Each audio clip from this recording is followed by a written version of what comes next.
Hola de nuevo. Seguimos con las presentaciones del módulo 3 relativo a la evaluación del estado ecológico de los ríos. Concretamente comenzamos ahora con el tema 4, que hace referencia a los macroinvertebrados acuáticos y su utilización como indicadores del estado ecológico de los ríos. En temas anteriores ya hemos aprendido a instalar la PPRIUNET, algunas nociones básicas de su funcionamiento y a realizar el test hidrológico y el test de calidad hidromorfológica. Pues bien, en este tema vamos a ver cómo se realiza el test de calidad biológica. Para ello, vamos a utilizar unos organismos concretos. Como os podéis imaginar por el título del tema, los organismos que vamos a utilizar son los macroinvertebrados acuáticos.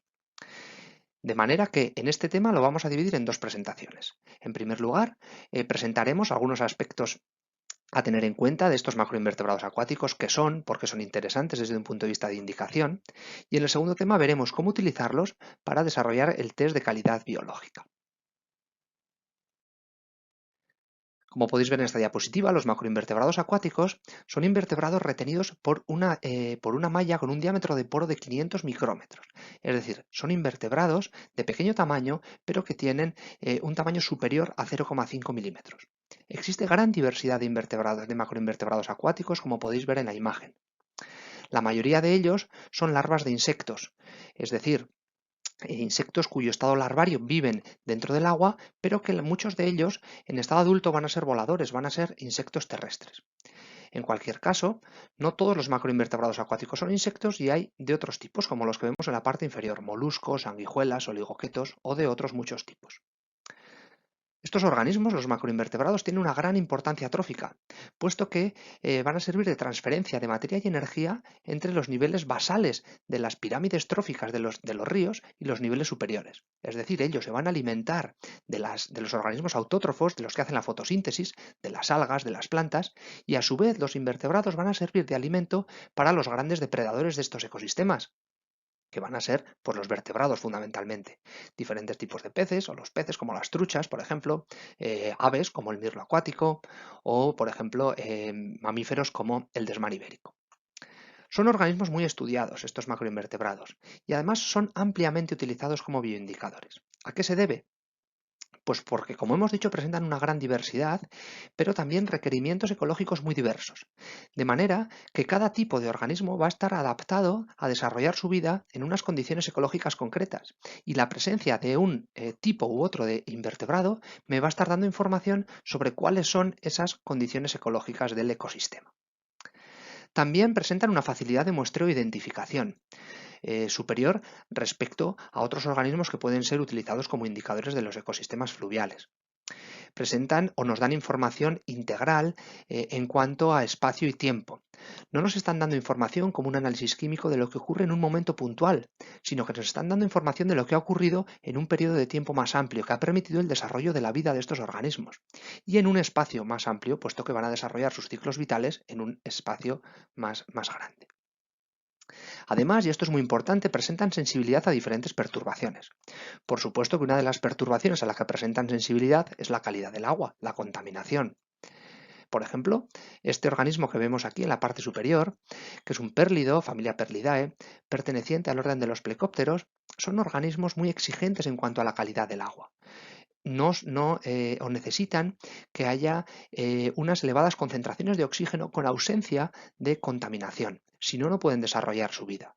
Sin embargo, hay otros organismos, como este que vemos en la parte inferior, como estos oligoquetos o como otros que podrían ser los quironómidos, que no son tan exigentes en cuanto a la calidad del agua y pueden aparecer en ecosistemas con contaminación o en otros ecosistemas también sin contaminación, por supuesto. Por lo tanto, la presencia de algunos organismos como los pérlidos nos está dando, o las perlas, nos está dando información de que el estado ecológico, de que la calidad del agua es buena. Sin embargo, estos macroinvertebrados nos dan información también no solo de la calidad del agua, sino también de otro tipo de perturbaciones o de alteraciones del río, como pueden ser alteraciones relacionadas con el bosque de ribera, la canalización del propio río, la simplificación de los hábitats, etcétera, por los cuales es importante, como decíamos en el tema anterior, que todos esos elementos, no solo la calidad del agua, también esos elementos hidromorfológicos van a ser claves para el buen estado de conservación del río. Pues bien, estos invertebrados acuáticos nos van a dar esta información de todo ello. Si nos fijamos en esta imagen, tenemos 3 fotografías de diferentes ecosistemas fluviales, de diferentes tramos de ríos, con diferente grado de naturalización o de intervención humana. Vemos estos dos de la izquierda que presentan, o este de abajo que presenta una canalización total del río, el de arriba una canalización parcial, donde la diversidad de hábitat es ciertamente baja. Y vemos este ecosistema en el cual hay prácticamente no hay intervención por parte del ser humano o muy escasa y permite que haya una gran diversidad de hábitat. Pues bien, vemos que en cada uno de los hábitats van a aparecer un tipo de invertebrados diferentes. Por poner algún ejemplo, mostramos estos 5 de la imagen. Los blefaricéridos viven en zonas de mucha velocidad de corriente, puesto que necesitan elevadas concentraciones de oxígeno para vivir, y en esas zonas con mucha velocidad de corriente hay mayor perturbación y por lo tanto mayor concentración de oxígeno en el agua. Por eso han desarrollado estas ventosas en la parte ventral que les permiten fijarse a esas zonas de mucha velocidad de corriente en el río. Tenemos otros organismos como los culícidos que vemos aquí, por ejemplo, que viven en zonas con escasa velocidad de corriente, puesto que se van a alimentar de la materia orgánica que hay en el fondo, pero respiran el oxígeno atmosférico a través de un sifón respiratorio que tiene en la parte posterior, de manera que tienen que estar subiendo y bajando, y si hubiera mucha corriente no pueden vivir. Hay otros como los odonatos, las larvas de libélulas que vemos en esta imagen, que además de vivir en zonas con baja corriente necesitan que haya vegetación en los tramos fluviales, porque en esa vegetación van a depositar sus huevos, a partir de los cuales nacerán las larvas, eclosionarán las larvas y caerán al agua, cerrando así los ciclos vitales.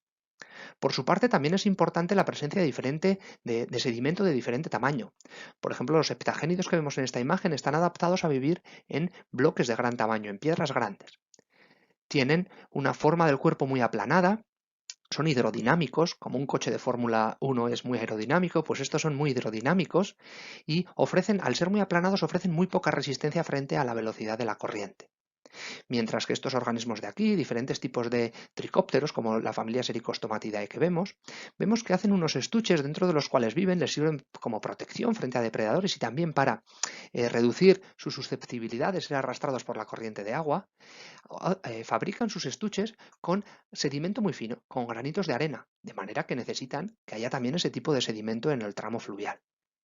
Vemos, por lo tanto, que si el tramo fluvial es muy diverso, con hábitats muy diversos, aparecerán diferentes tipos de invertebrados acuáticos, mientras que en ecosistemas mucho más simplificados como los que vemos aquí, con una mayor alteración e intervención humana, la diversidad de macroinvertebrados acuáticos será mucho menor. Por lo tanto, estamos diciendo que estos invertebrados son muy buenos indicadores no solo de la calidad del agua, sino de la conservación del ecosistema en general. Teniendo en cuenta esta gran calidad bioindicadora que tienen los invertebrados acuáticos, la propia Directiva Marco del Agua aconseja e incluso exige la utilización de estos invertebrados acuáticos para determinar el estado ecológico de los ríos. Por ejemplo, aquí vemos un índice biótico muy utilizado en la península, porque es adaptado a la península ibérica, el IBMWP, que funciona de la siguiente manera, a partir de los macroinvertebrados acuáticos que pueda haber en un tramo fluvial. Por ejemplo, muestreamos todos los macroinvertebrados y va a asignar una puntuación determinada a cada una de las familias o de los taxones. Por ejemplo, vemos que a la familia Perlidae, de la que hemos hablado anteriormente, que es indicadora de buen estado de conservación del río, le va a asignar 10 puntos. A la familia Hydropsichidae, que no es tan exigente en cuanto a la calidad del agua, le asignará menor puntuación, 5 por ejemplo.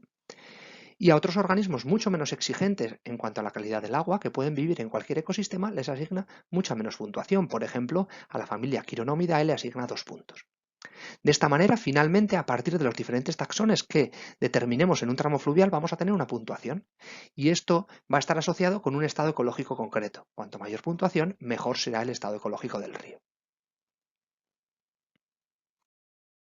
En cualquier caso, cabe destacar que los invertebrados acuáticos no solo son muy utilizados en los proyectos de gestión y de investigación para determinar el estado ecológico de los ríos, sino que han sido ampliamente utilizados como herramienta didáctica en programas de educación ambiental con escolares de diferentes edades o con otro tipo de público que puede asistir, por ejemplo, a hacer proyectos de voluntariado o centros de interpretación de la naturaleza. Vemos aquí algunas imágenes de diferentes materiales que se han utilizado, que se vienen utilizando desde la década de los 80 para trabajar este punto más didáctico y divulgativo de la conservación de los ecosistemas acuáticos utilizando macroinvertebrados. Podríamos decir que este tipo de material es pues la antesala de los proyectos y de las aplicaciones de ciencia ciudadana como las que estamos utilizando en la actualidad. Y con esto damos por terminado esta primera parte del tema 4. A continuación explicaremos cómo se determina el test de calidad biológica a partir de los macroinvertebrados acuáticos.